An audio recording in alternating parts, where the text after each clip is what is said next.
भारताच्या अगदी दक्षिण टोकावर एका भव्य योजनेला आकार दिला जातोय. ही काही फक्त एक साधी पायाभूत सुविधा नाहीये, तर भारताच्या भविष्यातील सामरिक आणि आर्थिक महत्त्वाकांक्षेचं हे एक प्रतीक आहे असं म्हणायला हरकत नाही. आता हे ठिकाण कोणतं आहे? तर हे आहे ग्रेट निकोबार बेट. एक असं बेट जे त्याच्या अद्वितीय जैवविविधतेसाठी ओळखलं जातं.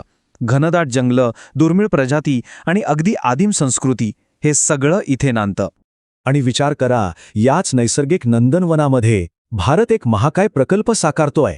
एक असं केंद्र जे देशाची आर्थिक आणि संरक्षण शक्ती अनेक पटींनी वाढवणार आहे. पण मग प्रश्न हा उठतो की विकासाच्या या भव्य स्वप्नाची किंमत काय असेल? चला, आपण मिळून याच प्रश्नाचं उत्तर शोधण्याचा प्रयत्न करूया. चला तर मग यात थोडं खोलवर जाऊया आणि आधी या प्रकल्पाचं प्रचंड स्वरूप आणि त्याचा नेमका उद्देश काय आहे हे समजून घेऊया. एकदम सोप्या शब्दांत सांगायचं झालं तर हा अंदाजे 81,000 कोटी रुपयांचा एक प्रचंड मोठा प्रकल्प आहे. याचा मुख्य उद्देश ग्रेट निकोबार बेटाला एका महत्त्वाच्या जागतिक हबमध्ये बदलणं आहे. आणि सगळ्यात महत्त्वाचं म्हणजे याला आता कायदेशीर हिरवा कंदीलही मिळाला आहे. बरं, मग हा एवढा मोठा प्रकल्प नक्की कशाने बनलाय हे समजून घेण्यासाठी आपण त्याचे 4 मुख्य भाग पाहूया.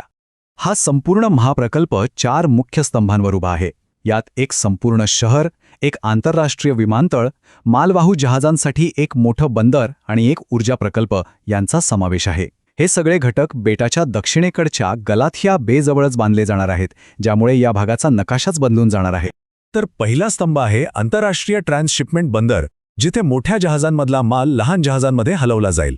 दुसरा आहे लष्करी आणि नागरी अशा दोन्ही वापरासाठी एक आंतरराष्ट्रीय विमानतळ. तिसरा म्हणजे एक संपूर्ण नवीन शहर म्हणजेच टाउनशिप. आणि चौथा, या सगळ्याला ऊर्जा पुरवण्यासाठी एक गॅस आणि सौर ऊर्जा प्रकल्प.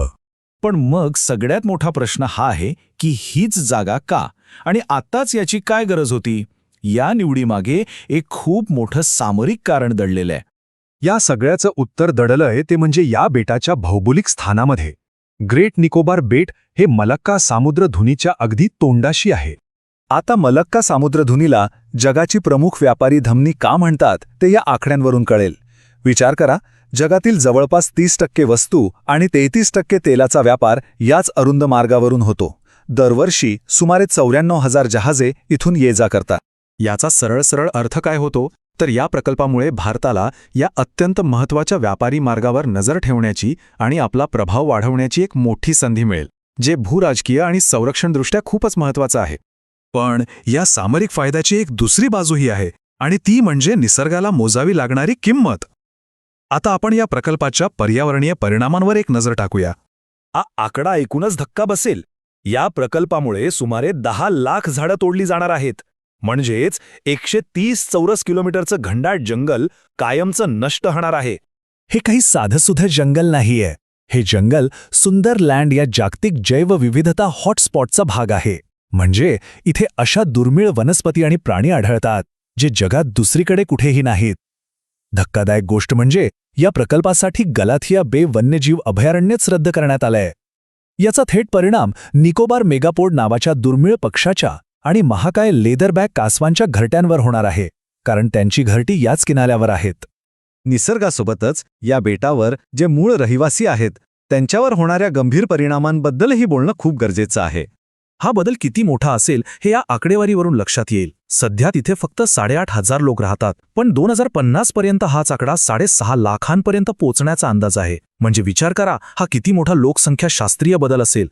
या प्रचंड बदलाचा थेट परिणाम इथल्या 2 प्रमुख आदिवासी समुदायांवर होईल. एक म्हणजे शॉम्पेन, जे आजही बाहेरील जगापासून पूर्णपणे अलिप्त राहतात, आणि दुसरे म्हणजे निकोबारी, जे त्सुनामीनंतर आधीच आपल्या जमिनीच्या हक्कांसाठी संघर्ष करत आहेत. इतकंच नाही तर ग्रेट निकोबारच्या आदिवासी परिषदेने एक खूप गंभीर आरोप केला आहे. त्यांच्या मते प्रशासन त्यांच्यावर जमिनीचे हक्क सोडण्यासाठी दबाव टाकत आहे आणि प्रकल्पाची संपूर्ण माहिती त्यांच्यापासून जाणीवपूर्वक लपवत आहे. आणि मग शेवटी हाच प्रश्न उरतो की एका महाशक्ती बनण्याच्या स्वप्नासाठी विकास आणि निसर्ग यांच्यातला हा संघर्ष अटळ आहे का? ही किंमत चुकवणं खरंच गरजेचं आहे का? यावर विचार व्हायलाच हवा.